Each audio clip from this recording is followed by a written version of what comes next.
So iOS 13.4 is dropped with trackpad support. You can see my notes on it right here. And what it's done is it's changed the cursor. You can see we have a dot right now, and now we come down and it's a little line, which allows us to do text selection a little better. And it also introduced support for this, say, the Apple Magic Trackpad you can see right here. So what happens now is as we move around our UI, our cursor will change to different things, right? It will change to, let's find a good example of this.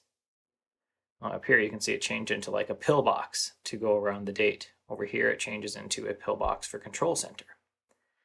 And it's just overall a better cursor. Now, it's not supported in everything yet. You can see these don't turn into pills yet. You can see down here, it turns into a pill to let you know you can bring up the dock. But it doesn't actually work in every app yet. In fact, we have some that have issues. So let's bring up one of them, which would be Twitter.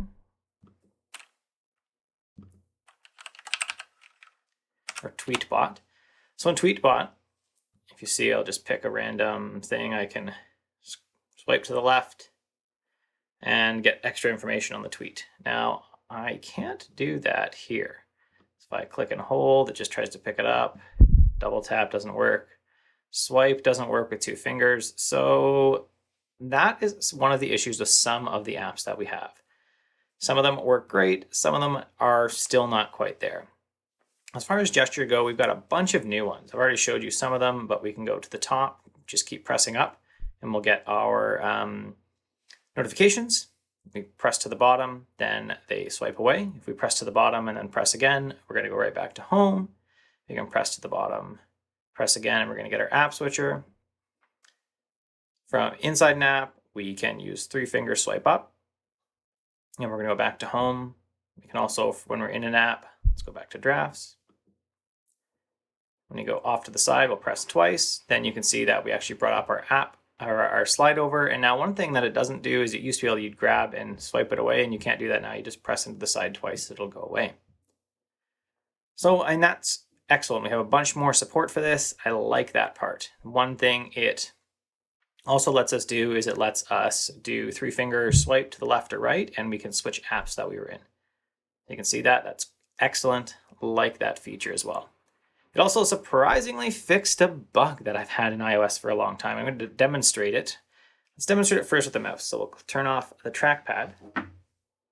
I'll bring over my Logitech Mx Master something. I'm not actually sure if this is a version 1 or 2. Maybe you can tell me. So we have our mouse here, and you see it still works. And we get our gesture again. I push into the side, and I get that. Great. Push into the side again. It goes away. I don't get a bunch of the swiping stuff. I don't get like 3-finger swipe because it doesn't exist on a mouse. But one thing the mouse does do, so you see I hit Command Space, I have Command Space. I'm going to turn off my keyboard. I'm just going to let it sit for a second. And I've actually talked about this before. I'll turn it back on. So now my mouse is connected before. You see my mouse works, and my keyboard is not doing Command Space anymore. It's still typing, but we lost Command Space. This has been a bug in iPadOS. We lose Command Tab as well. And it's only, and I lose Command H, like I lose all of those things. So, but if I go here, it still works, right? If I went back into Tweetbot, again, I don't have them inside apps, but only, again, this is the dumb part, only if the mouse is connected first. So let's go back here. We'll turn our mouse back off and turn it on again. Insert the IIT guy's joke back on. And now if I do it, it all works fine, right? Go back into drafts, and it goes back just fine.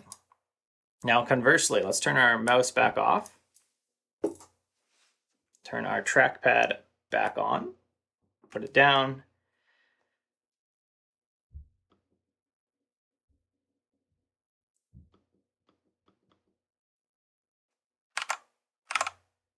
you see my trackpad is now connected again. I can highlight text. Perfect. So let's turn off our keyboard again. Same scenario. Turn off the keyboard. My keyboard doesn't work at all anymore. Sweet. My keyboard came up. Let's turn my keyboard back on. And what happens? Everything works just fine, and as fine as Spotlight does, because your cursor doesn't always select it. Hit escape. That works. That works. Like everything works fine. So that's excellent that it resolves that issue for me. I have Command Tab still, so it just works. That's excellent. Now I'm going to talk about two other keyboard trackpad-y things today too. Let's turn off both of these devices. Just move them off to my side. Let's open this Bluetooth keyboard with the trackpad that we had before. This is it's an interesting folding keyboard. You can see it's connected now and I have my mouse support. Again, I don't get swipe.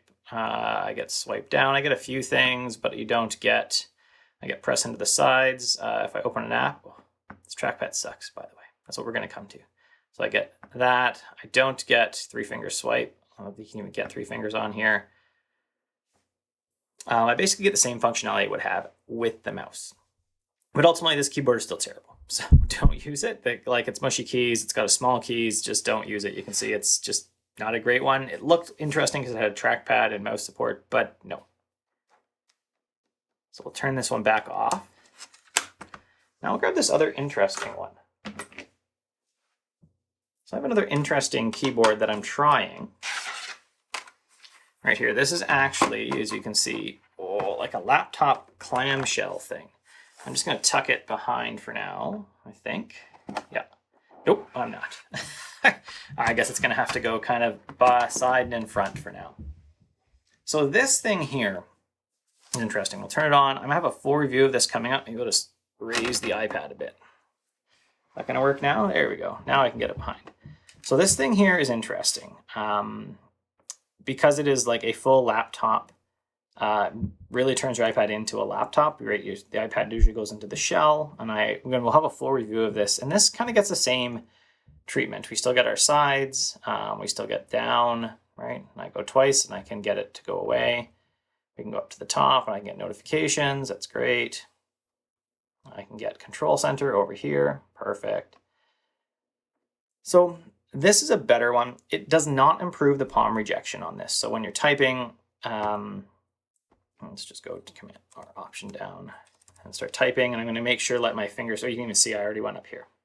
So my cursor is down here and I'm typing. And if my palm accidentally touches, put the cursor up here, my palm accidentally touches. Now I'm up there where I didn't want to be. So it doesn't actually improve any type of palm rejection for other keyboards that are not Apple's keyboards, which sucks, I think, and it is what it is. So as far as trackpad support, let's turn this one back off. Again, full review of that keyboard coming up in a few weeks. I'm actually going to finish writing it and then I'll record it later this week.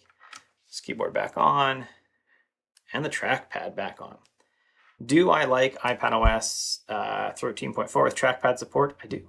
I do like it a lot. I find, again, the trackpad takes a little bit to wake up here, but otherwise, it's good. I like it. I like that we resolved my bug with mouse support, at least for the trackpad, although not for my mouse. And this is also big enough or small enough that I would feel free to toss it in my bag and take it with me when I'm out and about. Not that I'm out and about right now because, COVID stuff. Whereas the mouse needs more space, and this just like I just have to have that much space beside my keyboard, and then I can go ahead and use this trackpad while I'm out and have a trackpad with my iPad. So I think this will actually, second one, they're pretty expensive, but I may even look for a second one to stick in my bag so I have a full trackpad or Magic Trackpad 2 while I'm out and about. So I'd love to know what you think about iPad trackpad support in iOS 13.4. I really like it. There's some features I haven't covered yet. You can assign some keyboards. You can do a bunch of stuff with the keyboard. I'm going to cover that eventually as I remap my iPad for a better development workflow, mainly mapping caps lock to the escape key, because I've done that forever on all my keyboards and I just can't do it in iOS. If you like the video, give me a thumbs up. If you love the video, you can subscribe, never hit the bell, because you got better things to do, like hang out with your kids and stuff. Have a great day.